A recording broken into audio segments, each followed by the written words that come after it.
Então me conta aqui, como é que anda a sua evolução aí na sua meditação? Já alcançou o nível avançado um, avançado 2, avançado 3? Como é que anda?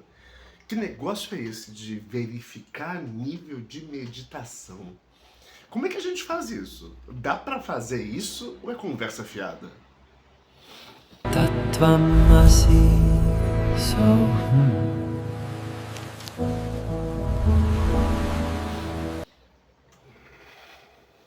Bem, eu queria bater papo hoje quando a gente fala sobre yoga, meditação.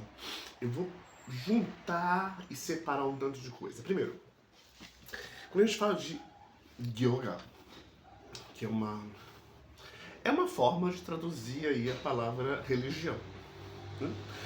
Yoga é essa conexão, né? Yoga é de fato essa conexão, é como um religare. O livro básico que a gente vai falar que vai expor todos os tipos de yoga é a Bhagavad Gita. E a própria Bhagavad Gita vai te trazer uma série de yogas. Para alguns, vai ter. É estranho que quanto mais a gente lê e quanto mais tradução a gente lê, mais perdido a gente fica. Porque mesmo a Bhagavad Gita, ela traz a Dhyana Yoga, Karma Yoga, Bhakti Yoga, e aí vai. Então, ela traz até passo a passo da meditação. Há um momento em que Krishna fala de sentar numa posição, para onde focar os olhos. Ele diz que na ponta do nariz, ao contrário da Kriya Yoga, que diz que é neste ponto. Mas e aí? A gente e também, claro, a gente tem os Yoga Sutras de Patanjali. Os Yoga Sutras também trazem muita coisa da própria Raja Yoga, da Yoga real, que também tem muitos aspectos em si da Kriya Yoga. E afinal, que Kriya Yoga é essa, né? Eu acho que a Kriya Yoga ficou na moda. Eu tenho assistido alguns canais na internet, quer seja em português, quer seja em inglês ou outras línguas, e tenho visto que a Kriya Yoga parece que é a nova yoga do momento, a nova hot yoga. Eu acho isso tão preocupante. Uma yoga que nasceu lá no século passado, ou passado do passado, mas que é tão milenar quanto qualquer outra, que foi passada para Sri Lahiri Mahasaya por uma figura identificada aí historicamente por ser uma encarnação de Shiva, também de Krishna. A gente vai falar dessas encarnações, dessas duas grandes. Olha só que interessante, dessas grandes figuras.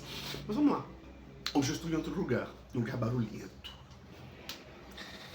Quando a gente fala de yoga, da Kriya Yoga, e eu estou falando aqui agora, eu estava falando de Babaji, que é esse avôzinho, papai também, e é o próprio Senhor. Ele precisou ir para os Himalaias.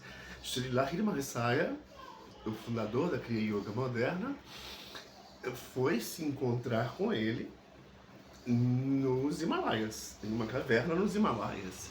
E eis-me aqui no meio de uma cidade grande, cheia de movimentação, cheia de estímulos externos, internos.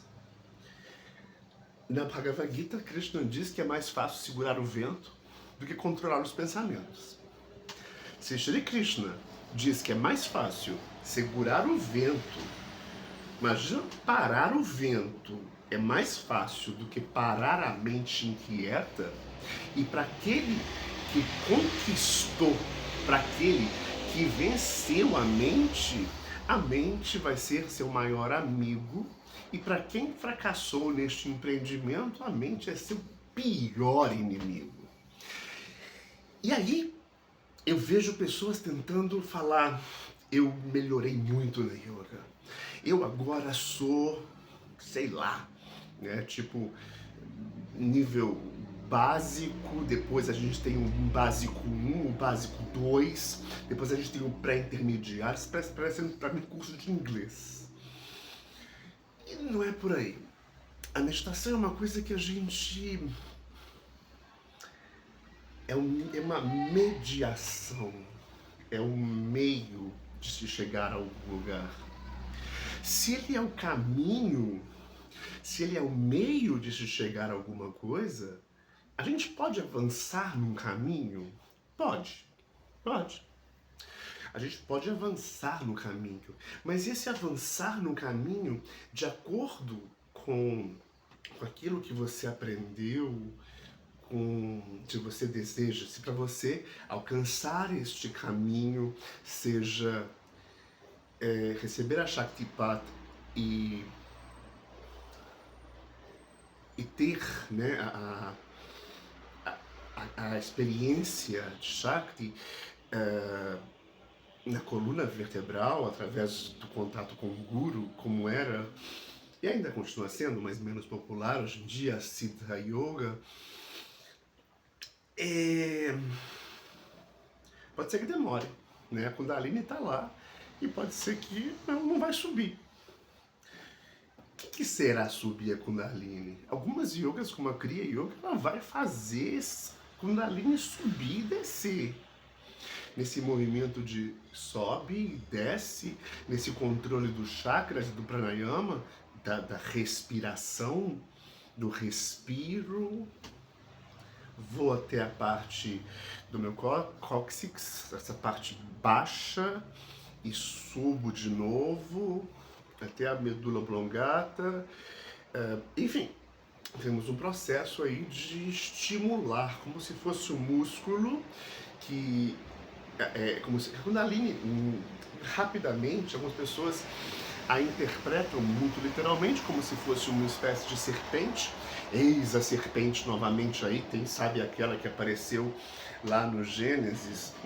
Será? Bom, a gente adora cruzar assuntos aqui aleatórios.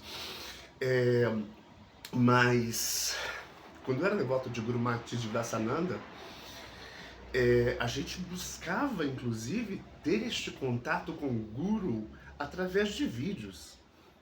Eu lembro que a gente assistia os vídeos da Guru Mai buscando ali, num olhar, numa palavra, durante a meditação, conseguir com que o Guru, no caso, o Guru Mai, nos desenvolvesse, nos entregasse a Shaktipat, que vai fazer com que a Kundalini suba e a gente alcance estados de consciência.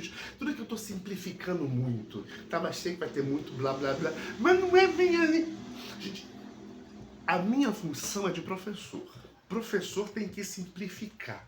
Se fosse para dificultar, eu ia te mandar ler algum livro que vai falar sobre isso, que vai ter palavras em sânscrito, que vai ter a tradução literal, que vai... Enfim, se você optou por ver um vídeo meu e não ler um livro meu, eu vou simplificar. Então, para alguns, então, é desenvolver, né, este ponto, o ponto de Cristo.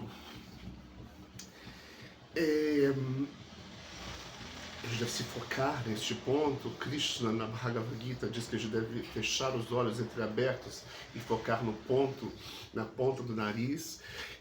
Em algumas traduções da Bhagavad Gita, Krishna diz e recusa terminantemente, dizendo que essa era não é a era de meditar. Você pode até meditar, mas não vai ser a forma que você vai chegar a algum lugar. Não é a libertação, não vai vir deste lugar meditativo, porque é mais fácil parar o vento do que os pensamentos. A gente está na Kali Yuga. São 4 yugas de tempos onde o mundo passa por diversos processos de desenvolvimento. Por isso que a gente vê aí coisas maravilhosas, como as pirâmides do Egito, as pirâmides maias, descobertas arqueológicas que vieram de outras eras. E a gente está numa era um pouco degradante. Ao mesmo tempo, existem teorias menos, como a de Shri Yukteswar, que a gente está numa era mais dourada, numa era de desenvolvimento, de tecnologia, e que a gente está na era de praticar meditação. Então aí a gente vai ter uma leitura um pouco diferente da mesma obra. Se você lê a Bhagavad Gita como ela é, de Sua Divina Graça, A.C. Bhaktivedanta Srila Prabhupada, você vai ver tudo ali dizendo: não vai ficar sentado horas meditando. O caminho é outro. O caminho é Bhakti. O caminho é a devoção.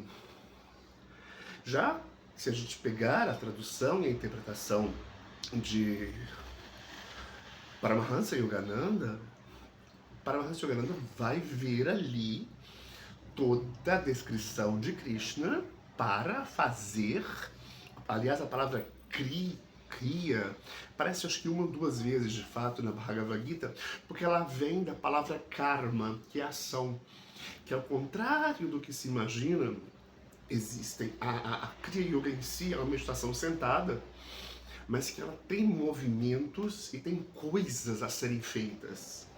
Não é ficar ali e observe o vazio como eu nunca fiz, mas eu apenas li sobre Vipassana, que você passa 10 dias nesse silêncio profundo. Na Kriya não, você tem que fazer, tem uma série de ações, que é para dar karma, ficou meio que mal vista por aqui, como algo ruim, mas é simplesmente uma ação. E a própria Bhakti Yoga aceita que a Karma Yoga é uma yoga voltada para a devoção. E é nesse momento que talvez eles se encontrem, porque Paramahansa Yogananda, por exemplo, Swami Vivekananda, não retiram a Bhakti Yoga e a sua importância. Eles simplesmente colocam junto e colocam todas as yogas ali, uma sobreposta à outra e produzindo os resultados. E aí, de novo, como é que eu sei que eu estou avançando? É porque eu estou conseguindo meditar? É porque eu estou conseguindo ter uns baratos quando eu medito, quando eu me encontro? Eu estou conseguindo ter uns insights? Ou é porque eu estou conseguindo meditar todos os dias 3, 4, 5 horas por dia? Afinal de contas, esse negócio de meditar 5, 6 horas por dia é uma coisa boa? Shri Ramana Maharishi, um santo desse nosso período aí, ele é um ser absolutamente iluminado. Todos nós olhamos para Ramana Maharishi com uma admiração tremenda. Eu acho que são poucas as pessoas que não se emocionam ao ler, ao ver vídeos de Ramana Maharishi. Ele deixou tudo. E quando eu vejo Ramana Maharishi e vejo as pessoas meditando 6 horas por dia, 3 horas por dia, todos os dias, e às vezes fazendo maratonas de meditação de 3 horas de manhã, 3 horas da tarde, mas no dia seguinte, mas... Peraí. Uma coisa é eu ter como referência Ramana Maharishi como uma pessoa incrível.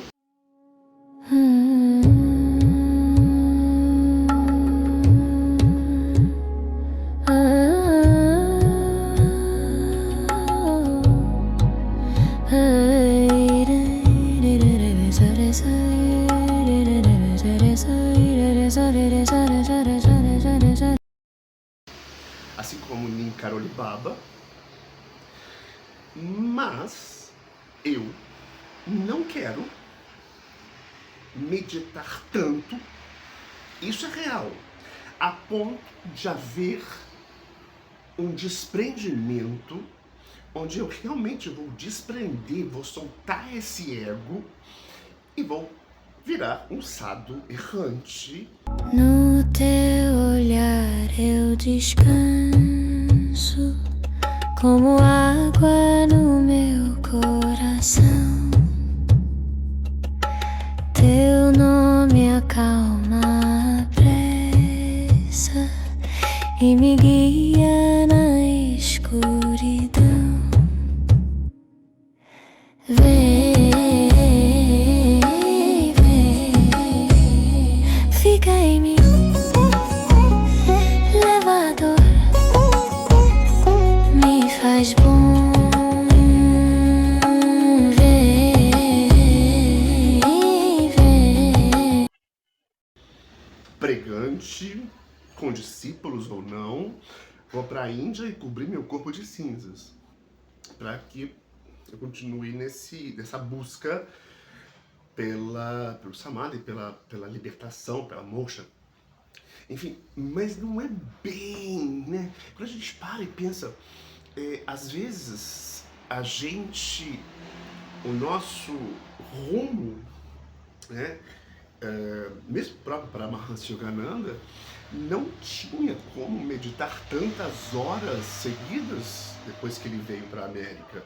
Claro que ele praticava, claro que ele meditava, mas até para a vida, quando ele deixa a Índia, a sua escola em Rante, vem para a América, ele começa a fundar a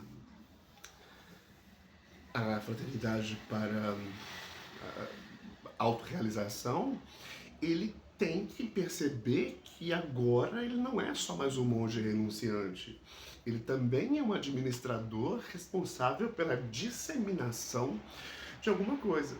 Então até os gurus que meditam muito sabem que em alguns momentos e para algumas pessoas não vai ser possível meditar 6 horas por dia. Então você fala, quanto mais medito, melhor eu fico. Não. Em muitas das vezes, quanto mais você medita, mais você separa você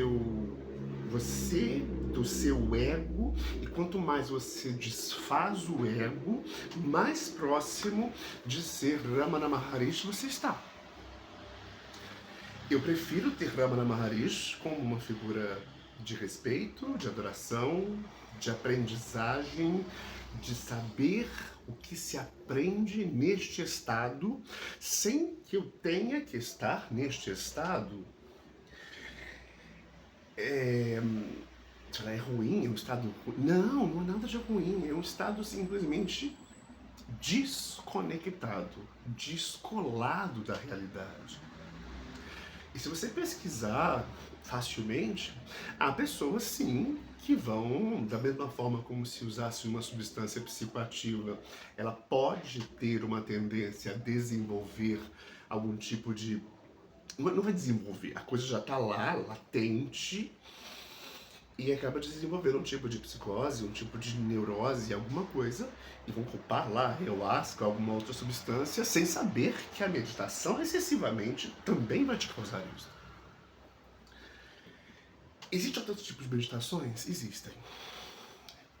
Depois eu vou falar um pouco mais sobre a ascensão dos Ishayas, de Maharishi Saraswati Vaishnava, que também nasceu lá dos Himalaias, mais uma vez os Himalaias trazendo coisas para cá, de cá para lá. Mas o objetivo, assim como era da meditação transcendental com Maharishi Mahesh Yogi, não era romper, desfazer o ego, era simplesmente eliminar as raízes da dor, amenizando as dores e percebendo que há muito mais dentro do que fora, que o reino de Deus está dentro e não fora. Mas para fazer isso eu não preciso de descolar.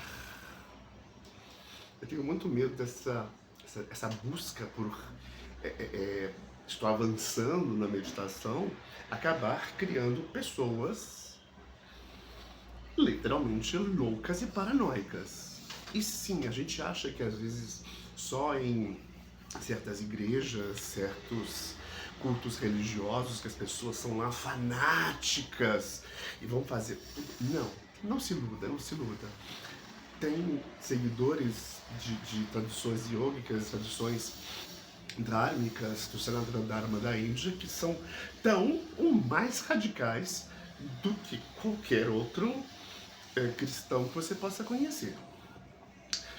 E esse excesso é tão danoso para qualquer um dos lados.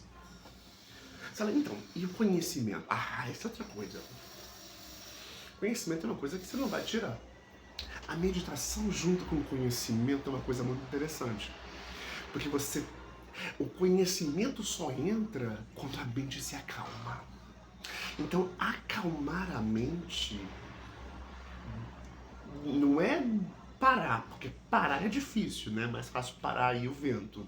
Mas acalmar a mente, trazer ela para o meu estado ideal, não o estado zero ego. Como paz no meu fim.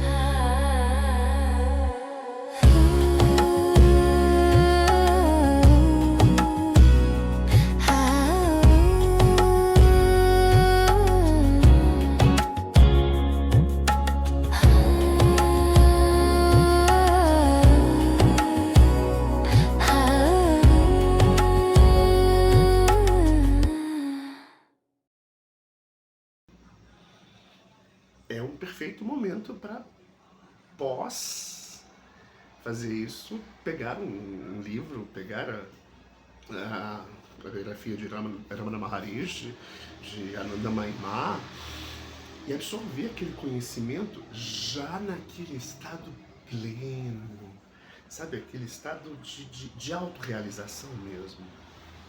Mas a coisa aqui é muito mais profunda.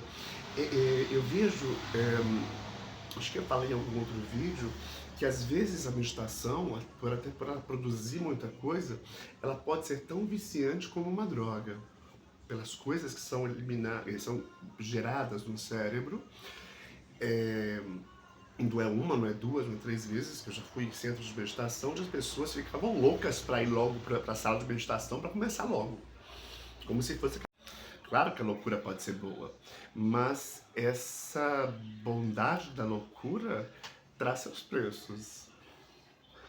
Para de ver a meditação como uma corrida, tá? Você não está correndo para chegar em lugar nenhum. Admire Ramana Maharishi, mas não seja Ramana Maharishi. Se você pratica Kriya Yoga, você sabe que a primeira coisa que a Lahiri Mahasaya queria é que fosse uma yoga fácil de aplicar e fazer todos os dias por um pai de família, por uma mãe de família. Então, se é para um pai ou uma mãe de família, um pai de família não vai ter 6 horas por dia. Isso é pura hipocrisia. E quem fala que faz, desculpa, você está num caminho que talvez você vai se arrepender no futuro, ou a gente vai ouvir falar de você em algum manicômio por aí. Ou, quem sabe você canaliza isso e começa a escrever, começa a contar coisas. E cuidado com a alienação. A alienação está em todo lugar. Ela está no cristianismo, no islamismo, no budismo, no hinduísmo, em qualquer lugar. E lembra, nem todo mundo que eu admiro e respeito profundamente, eu quero ser. Chaitanya Mahaprabhu foi uma encarnação de Krishna, que veio em 1500 e alguma coisa. Ele entrava em êxtase. E isso é uma coisa fantástica. Mas quem sou eu para me comparar com Chaitanya Mahaprabhu? Eu não conseguiria cantar Hare Krishna tanto a ponto do êxtase próprio se manifestar na minha vida como o Chaitanya Mahaprabhu.